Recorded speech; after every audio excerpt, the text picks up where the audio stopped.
नमस्कार दोस्तों, मेरे YouTube चैनल पर आपका स्वागत है। आज हम बात करेंगे मूलांक 7 की। जिन लोगों का जन्म किसी भी महीने की 7, 16 और 25 तारीख को हुआ है, उनका मूलांक 7 बनता है। मूलांक 7 का स्वामी ग्रह केतु है। केतु ग्रह की गर्दन नहीं होती, यानी सिर्फ धड़ है। यह राहु केतु नाम का एक राक्षस था, जिसकी विष्णु जी ने गर्दन काट दी थी। तो गर्दन राहु और धड़ केतु है। मूलांक 7 बहुत ही रहस्यमयी नंबर होता है और बहुत ही लक्की नंबर भी होता है। नंबर 7 को भगवान का नंबर कहते हैं, जैसे 7 समंदर, 7 अजूबे, 7 रंग, 7 फेरे, 7 जन्म, 7 इंद्रियां। इन लोगों का देवता वरुण होता है। वरुण पानी का देवता होता है। ये पानी की तरह ही शीतल और शांत होते हैं, लेकिन जैसे पानी ऊपर से तो शांत दिखाई देता है और अंदर उसके तूफान छुपा होता है, ऐसे ही ये लोग होते हैं। ये लोग ज्यादा चालाक नहीं होते हैं, सीधे साधे दिखाई देते हैं, लेकिन इनके अंदर उतनी ही बेचैनी होती है। ये क्या खोजते हैं, इन्हें सारी उम्र नहीं पता होता। ये कभी भी संतुष्ट नहीं होते और ना ही किसी को अपने विचार व्यक्त कर पाते हैं। क्योंकि राहु का सिर नहीं होता, तो इसकी सारी ताकत इसकी बॉडी में होती है। ताकतवर होते हैं, लंबे होते हैं, देखने में सुंदर होते हैं और इनका चेहरा एकदम शांत होता है।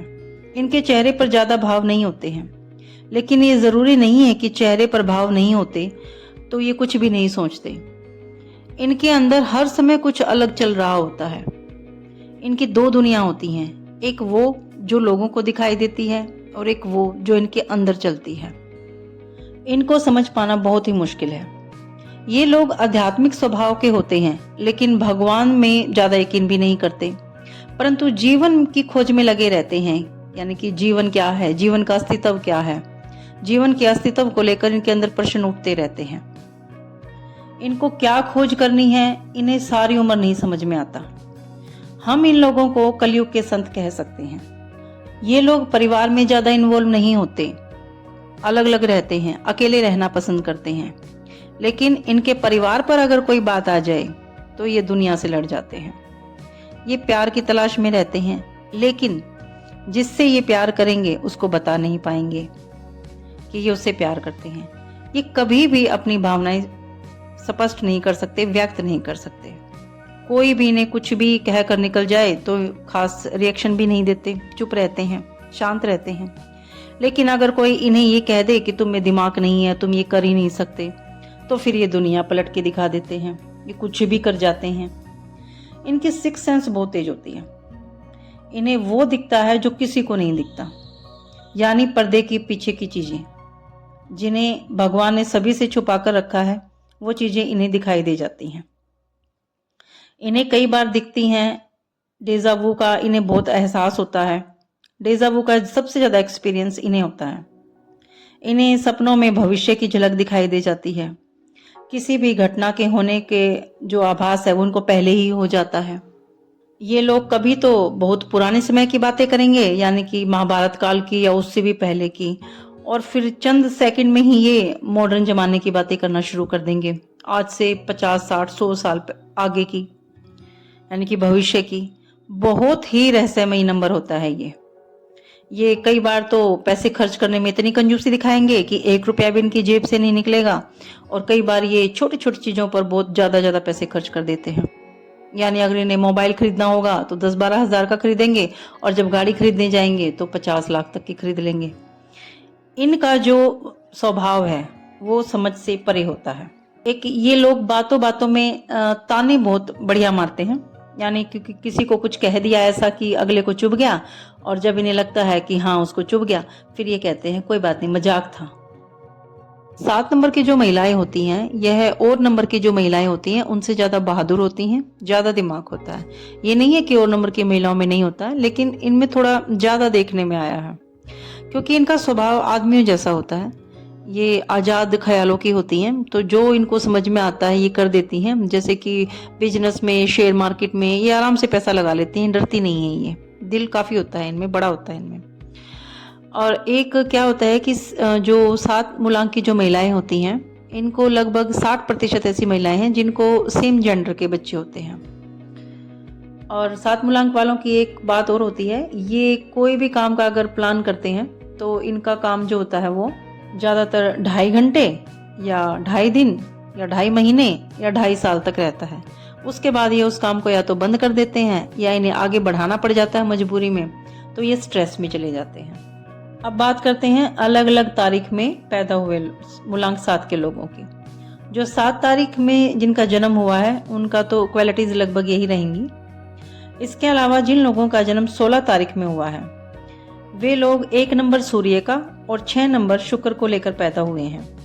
अब सूर्य तो राजा है और शुक्र राक्षसों का गुरु है, तो ये नंबर वाले जो लोग होते हैं इस तारीख वाले, ये लगभग कंफ्यूज रहते हैं और सबसे ज्यादा कंफ्यूज होते हैं ये रिश्तों में।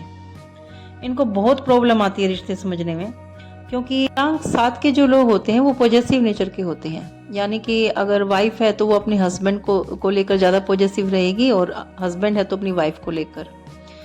ये 6 नंबर होने के कारण एक दूसरे को आज़ादी देने की भी कोशिश करते हैं कि वो फ्री रहें, और फिर मूलांक 7 के कारण पॉजेसिव नेचर भी है इनका, तो ये अंदर से मतलब जल भुन भी जाते हैं उसको देखकर। यानी कि अगर इनकी वाइफ या हस्बैंड किसी के साथ फिल्म देखने चले जाएं या कहीं घूमने फिरने चले जाएं, तो ये ऊपर से तो ये कहेंगे नहीं ठीक है कोई बात नहीं, तुम्हारी लाइफ एंजॉय करो, और अंदर से ये बिल्कुल जल भुनकर राख हो जाएंगे। ऐसा नेचर होता है इनका। और 16 नंबर जो होता है ये कार्मिक नंबर होता है। कार्मिक नंबर वो होता है जो अपने पिछले जन्म के कुछ कर्म यहाँ पर जिसका बोझ लेके आए हैं, लाद के लाए हैं उस कर्मों को ये, और वो उन्हें क्लियर करने होते हैं यहाँ पे आने के बाद। और 16 नंबर जो कार्मिक नंबर होता है इसमें है ये कि इन्होंने कुछ पिछले जन्म में ऐसा किया है, किसी रिश्ते की इन्होंने रिस्पेक्ट नहीं की है, जिसका इन्हें अब यहाँ पर अपना कर्जा उतारना होगा। इसीलिए 16 नंबर में रिश्ते समझने की इन्हें सीखना चाहिए कि हमें रिश्तों को कैसे चलाना है, फैमिली के साथ, अपने परिवार के साथ। और 16 नंबर वाले जो लोग होते हैं इनमें नशे की लत बड़ी जल्दी लगती है, तो इन्हें ध्यान रखना चाहिए इस चीज का, क्योंकि अगर इनको एक बार नशे की लत लग जाएगी ना तो वो यूं लगा के चलिए आप कि इनकी मौत का कारण फिर वो नशा ही होएगा आखिर में, यानी कि ये छोड़ नहीं पाएंगे उस लत को। इसलिए इन्हें कोशिश करना चाहिए कि नशे से तो ये दूर ही रहें। अब बात करते हैं 25 तारीख में जन्मे लोगों की।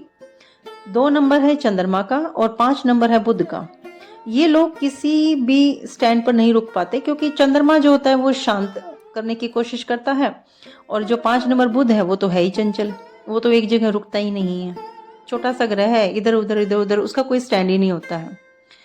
लेकिन फिर भी मूलांक 7 वालों में 25 तारीख में जिन लोगों ने जन्म लिया है ये सबसे बेस्ट माने जाते हैं, क्योंकि ये जो तारीख के लोग होते हैं ये सफल जरूर होते हैं।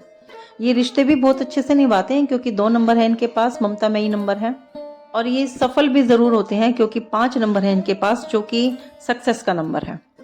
तो ये फैमिली भी बहुत अच्छे से मेंटेन कर लेते हैं, क्योंकि 2 नंबर है तो ये फादर और मदर अच्छे बनते हैं और ये सफल भी होते हैं, तो ये नंबर बहुत अच्छा होता है इसमें। अब बात करते हैं बीमारियों की कि मूलांक 7 में क्या बीमारियां हो सकती हैं।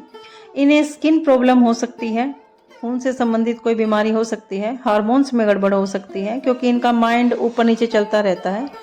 इन्हें स्ट्रेस की प्रॉब्लम हो सकती है, डायबिटीज, आंखों में परेशानी। इन्हें अपने खाने पीने में तली हुई चीज़ों को कम यूज़ करना चाहिए और पानी को ज़्यादा यूज़ करना चाहिए, पानी ज़्यादा पीना चाहिए। अब बात करते हैं इनके व्यवसाय की। इन लोगों को हैंडीकैप लोगों से रिलेटेड काम करना चाहिए, उसमें ये काफ़ी सफलता प्राप्त करते हैं, क्योंकि इनका जो स्वामी ग्रह केतु है उसके सिर नहीं था, तो ये लोग ज़्यादा अच्छे से फील कर पाएंगे उनके दुख को। तो इन्हें कोशिश करनी चाहिए कि हैंडीकैप लोगों के लिए कुछ करें, एनजीओ में जाएं या उनका इलाज करना, उन्हें पढ़ाना, उनकी केयर करना। ये अच्छे डॉक्टर हो सकते हैं, अच्छे टीचर हो सकते हैं, योगा, रहस्य विज्ञान, लेखक, आयुर्वेद, रिसर्च या एआई में ये बहुत नाम कमाते हैं। इन्हें अपना अगर व्यवसाय शुरू करना है तो ध्यान रखें कि अकेले ना करें, क्योंकि ये दिमाग से कम काम लेते हैं, दिल से ज्यादा काम लेते हैं। तो कोशिश करें कि अगर कोई बिजनेस भी आप शुरू करते हैं तो पार्टनरशिप में करें। शुभ अंक होता है इनके लिए 1, 2, 4 और 7। 1 नंबर वाला इनका बहुत अच्छा दोस्त हो सकता है। 2 नंबर वाला इनकी बहुत अच्छी वाइफ हो सकती है, हस्बैंड हो सकता है। और 4 अंक वाले जो होते हैं वो उनको पाकर ये अपने आप को पूर्ण समझते हैं, क्योंकि 4 नंबर राहु का है और 7 नंबर केतु का, तो इन्हें लगता है कि इनकी बॉडी कंप्लीट हो गई अगर ये 4 अंक वालों से दोस्ती करते हैं तो। और अशुभ अंक इनके लिए होता है 8 और 9। 8 नंबर इसलिए क्योंकि 8 नंबर बहुत ज्यादा प्रैक्टिकल होता है और ये काफ़ी सॉफ्ट नेचर के होते हैं।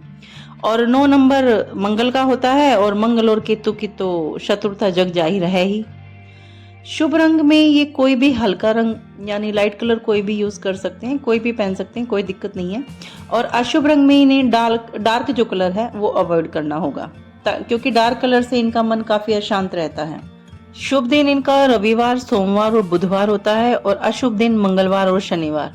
शुभ दिन का मतलब होता है कि या अगर कोई काम शुरू करते हैं, कोई बिजनेस या किसी डेट वगैरह पे जाते हैं, तो ये लोग इन्हीं दिन को चुन सकते हैं, रविवार, सोमवार और बुधवार को। और गाड़ी नंबर ये 8 और 9 के टोटल को अवॉइड कर सकते हैं, यानी कि ऐसा गाड़ी नंबर जिसके 4 अंक, जो लास्ट के 4 अंक होते हैं, उसका टोटल 8 या 9 पे आए तो इन्हें नहीं लेना चाहिए। और गाड़ी के कलर में इन्हें ब्लैक कलर जो है वो इन्हें अवॉइड करना चाहिए, ब्लैक कलर ना ही लें। ब्लैक से बेटर ये लाइट ग्रे ले सकते हैं, मतलब कोई भी कलर ये लाइट कलर में ले सकते हैं, डार्क कलर में ना लें। शुभ रतन होता है इनका लहसुनिया, ये बिल्ली की आंख जैसा होता है। और कोशिश करें आप इस रतन को पुखराज, मोती और हीरे के साथ ना पहने, यानी कि आपने अगर और उंगलियों में ये पहना हुआ है तो लहसुनिया रतन को उस हाथ में ना पहने, दूसरे हाथ में पहने। इस रतन को कैट आई भी कहते हैं। अब बात करते हैं मूलांक 7 के लोगों के लिए रेमेडी की।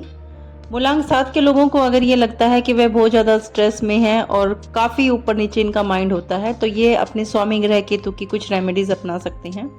जैसे कि केतु का जो बीज मंत्र है उसका उच्चारण आप 108 बार कर सकते हो दिन में। सिर्फ रात में उच्चारण करते हैं शनि ग्रह का और राहु ग्रह का। उसके अलावा सभी जितने भी बीज मंत्र बताए जाते हैं उनका उच्चारण दिन में होता है। केतु जी का मंत्र है ओम केम केतवे नमः, और इस मंत्र का उच्चारण आप 45 दिन तक दिन में 108 बार आप तुलसी की माला के साथ या फिर रुद्राक्ष की माला के साथ ये मंत्र का उच्चारण कर सकते हैं। इसके अलावा आप गणेश जी की चालीसा या फिर माता दुर्गा की चालीसा दिन में 1 बार पढ़ सकते हैं। गणेश जी की पूजा भी आपके लिए बहुत फायदे देगी। नंबर 2, जितना हो सके उतना पानी के पास रहिए। अगर आपका घर पानी के पास है तो अच्छा है, लेकिन अगर नहीं है तो आप अपने घर में स्विमिंग पूल बनवा सकते हैं, क्योंकि जितना भी आप पानी में रहेंगे, थोड़ा पानी में तैरेंगे दिन में कम से कम 1 बार 2 बार, तो आपका दिमाग काफ़ी शांत होगा। या फिर पानी के पास बैठ सकते हैं आप काफ़ी देर तक, तो आपके लिए अच्छा रहेगा, आपका दिमाग ज़्यादा शांत नहीं रहेगा फिर। नंबर 3, शादी का डिसीजन थोड़ा सोच समझ कर लें और थोड़ा जल्दी लें, यानी कि 25 से 30 या 32 साल तक आप शादी कर लें। अगर उसके बाद आप देर करते हैं तो हो सकता है कि आपकी शादी ना हो पाए, तो हो सकता है तो इस टाइम के दौरान आप अपनी शादी का डिसीजन ले सकते हैं। नंबर 4, कोई भी काम शुरू करने से पहले जो आपकी सिक्स सेंस कहती है उसकी तरफ ज़रूर ध्यान दें, क्योंकि आपकी सिक्स सेंस काफ़ी तेज है। तो जो भी आपके दिमाग में आता है आप उसकी सुने, लोगों की बजाय। लोगों की मत सुनिए। आप जितना अपने अंदर की आवाज़ को सुनेंगे आप उतना ही ज़्यादा सफल होंगे। नंबर 5, हाथों के दोनों अंगूठों में आप चांदी का छल्ला पहन सकते हैं। चांदी का छल्ला आपके लिए काफ़ी फायदे देगा, आपके दिमाग को शांत रखेगा। नंबर 6, आप कुत्तों को खाना खिला सकते हैं, क्योंकि केतु ग्रह को ये जो कुत्ते हैं इनको खाना खिलाना ये काफ़ी फलदायी होता है केतु ग्रह के लिए। ये आप जितना भी कुत्तों की सेवा करेंगे, उन्हें जितना भी खिलाएंगे, आपके लिए फ़ायदा ही देगा ये। अगर आपको लगता है कि मैं कुछ भूल गई हूँ तो आप मुझे कमेंट करके पूछ सकते हैं, आपको अपने क्वेश्चन का आंसर ज़रूर मिलेगा। अगर आपको मेरी वीडियो पसंद आई है तो कृपया मेरी वीडियो को लाइक करिए, शेयर करिए और मेरे चैनल को सब्सक्राइब करिए। धन्यवाद।